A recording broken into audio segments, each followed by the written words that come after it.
Hello student, आज हम समझते हैं स्यूडो फोर्स के कॉन्सेप्ट को। तो चलिए समझते हैं कि स्यूडो फोर्स क्या होता है। सपोज करें कि ये कोई हमारा पॉइंट मास है m, है ना, और ये क्या है, रेस्ट में है। अब हम इसको जो है किसी ऐसे फ्रेम यानी कि ऐसे कोऑर्डिनेट सिस्टम से देखते हैं, है ना, जो कि क्या है, एक्सीलरेटिंग है। उस कोऑर्डिनेट सिस्टम का एक्स एक्सिस ये हो गया और वाई एक्सिस ये हो गया और ये हो गया ओरिजिन, और ये क्या है, इसकी एक्सेलरेशन ए है। यहां पे हम कोई ऑब्जर्वर रख देते हैं जो कि इस कोऑर्डिनेट सिस्टम में फिट है ना, ऑब्जर्वर उसको देख रहा है। तो चूंकि ये फ्रेम जो है कोऑर्डिनेट जो है ए एक्सेलरेशन से जा रहा है राइटवर्ड, तो इस ऑब्जर्वर को क्या फील होगा कि ये बॉडी इधर को एक्सेलरेट हो रही है। या हम रियल लाइफ के एग्जांपल को ले, हम बस या कार से कहीं जा रहे होते हैं तो हमें क्या लगता है कि पेड़ घर वगैरह जो बगल से गुजर रहे होते हैं तो हमें लगता है कि पेड़ घर वगैरह सबके सब पीछे जा रहे होते हैं। तो उसी तरह से ये फ्रेम अगर ए एक्सेलरेशन से इधर राइटवर्ड जा रही है तो ये मास जो कि रेस्ट में है रियल में, वो हमें फील हो रहा है कि ये मास एक्सेलरेट हो रही है फ्रेम के अपोजिट डायरेक्शन में उतने से, है ना। अब चूंकि इस पे कोई फोर्स नहीं है बट ये एक्सेलरेट होते हुए फील हो रही है, तो यहां पे चूंकि फोर्स नहीं है बट एक्सेलरेट होते हुए फील हो रही है। न्यूटन सेकेंड लॉ कहता है कि फोर्स लगे तभी आपको एक्सेलरेट होगी, बट रियल में यहां पे कोई फोर्स नहीं है। तो ऐसे कंडीशन में एक एक फोर्स इमेजिन किया गया जिसको हम लोग स्यूडो फोर्स कहते हैं। और स्यूडो फोर्स कब होता है, जब फ्रेम एक्सेलरेटिंग हो और वहां से देख रहे हो किसी ऑब्जेक्ट को, तो उसमें हमें फील होती है कि एक्सेलरेशन जो है अपोजिट डायरेक्शन में। अब ये एक्सेलरेशन और इस ब्लॉक का मास स्यूडो फोर्स को बता देता है। स्यूडो फोर्स को क्या बता देता है, तो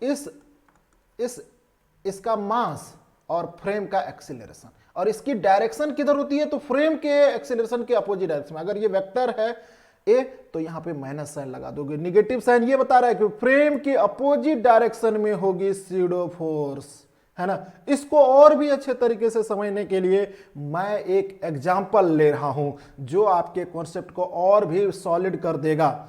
यहां पे एक एग्जाम्पल है। सपोज करें कि ये कोई काट है और इसमें पेंडुलम लटका हुआ है।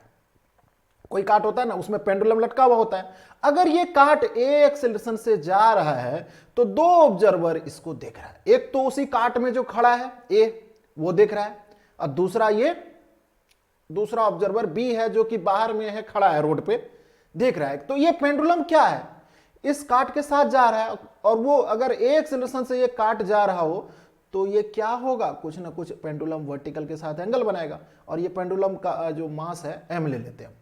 तो अब देखो क्या होगा कि ये जो ऑब्जर्वर रेस्ट में है उसे क्या लगेगा, उसके अकॉर्डिंग अगर फ्री बॉडी डायग्राम ड्रॉ करोगे F B D with respect to B, तो बी क्या है, ऑब्जर्वर बिल्कुल रेस्ट में हो, तो उसे क्या लगेगा कि भाई इस स्फेयर का जो है, इस बॉब का जो है मास mg वेट नीचे लग रहा होगा, वेट फोर्स, और इस पे टेंशन कुछ u लग रहा होगा, है ना। चूंकि ये थीटा यहां पे बना रहा है तो यहां पर भी आपका जो है ये वर्टिकल के साथ थीटा होगा। तो क्या होगा कि t का दो कंपोनेंट यहां पे होगा, t cos थीटा, और ये इधर को क्या होगा, t sin थीटा। अब आप ये बताओ कि t cos थीटा तो क्या करेगा, mg को बैलेंस करेगा, लेकिन इसका क्या होगा, ये जो है पॉजिटिव एक्स एक्सिस की तरफ जो है t sin थीटा, वो क्या होगा। तो आपका जवाब होगा कि बी ऑब्जर्वर आपका चूंकि रेस्ट में है और वो देख रहा है कि कार के साथ ही वो पेंडुलम जा रहा है, भले लटका हुआ है बट कार के साथ ही तो जा रहा है। ये काट जो है ए एक्सेलरेशन से जा रहा है, तो आपका क्या होगा कि एम भी उसी एक्सेलरेशन से जा रहा होगा, तो नेट फोर्स बराबर मास इंटू एक्सेलरेशन। तो टी साइन थीटा क्या करोगे, मास इंटू एक्सेलरेशन, है ना, क्योंकि ये भी एम मास जो है ए एक्सेलरेशन से जा रहा है ना। तो ये हो गया कि बी के रिस्पेक्ट में बी ने जो देखा वो, है ना। इसको इक्वेशन 1 कर दो और इसको इक्वेशन आप 2 कर दो।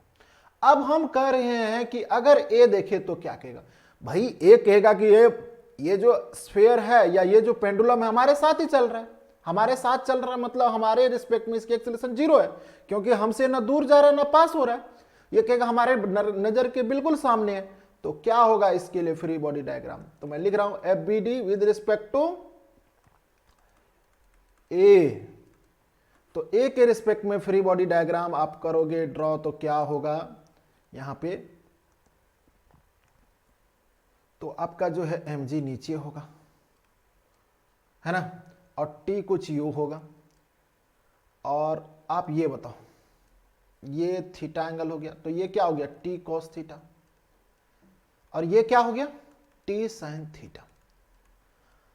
अब यहां पे t cos थीटा तो ठीक है कि mg के बराबर हो गया, t cos थीटा mg के बराबर, लेकिन चूंकि a क्या है, एक्सेलरेटिंग फ्रेम है, a काट के पे बैठा हुआ है और या खड़ा है उसके साथ ही जा रहा है, तो a ऑब्जर्वर कहेगा कि हम एक्सेलरेटिंग है तो हमारे लिए जो है इस पे स्यूडो फोर्स दिखाना होगा, तो इस पे स्यूडो फोर्स यहां होगी PSEUD, स्यूडो फोर्स, है ना। अब आप t cos थीटा mg के बैलेंस कर दिए और t sin थीटा को बैलेंस करने के लिए क्या होगा, आपका स्यूडो फोर्स होगा। और स्यूडो फोर्स कितनी होती है, तो इसकी मैग्नीट्यूड क्या होती है, तो mass of block into acceleration of frame of reference, है ना।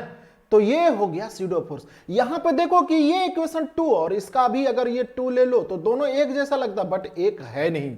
यहां पे स्यूडो फोर्स का मैग्नीट्यूड मास इनटू एक्सेलरेशन है, यहां पर जो है t sin थीटा जो है स्यूडो फोर्स के द्वारा बैलेंस हो रही है, क्योंकि यहां पर जो है a में के रिस्पेक्ट में ब्लॉक m बिल्कुल रेस्ट में है।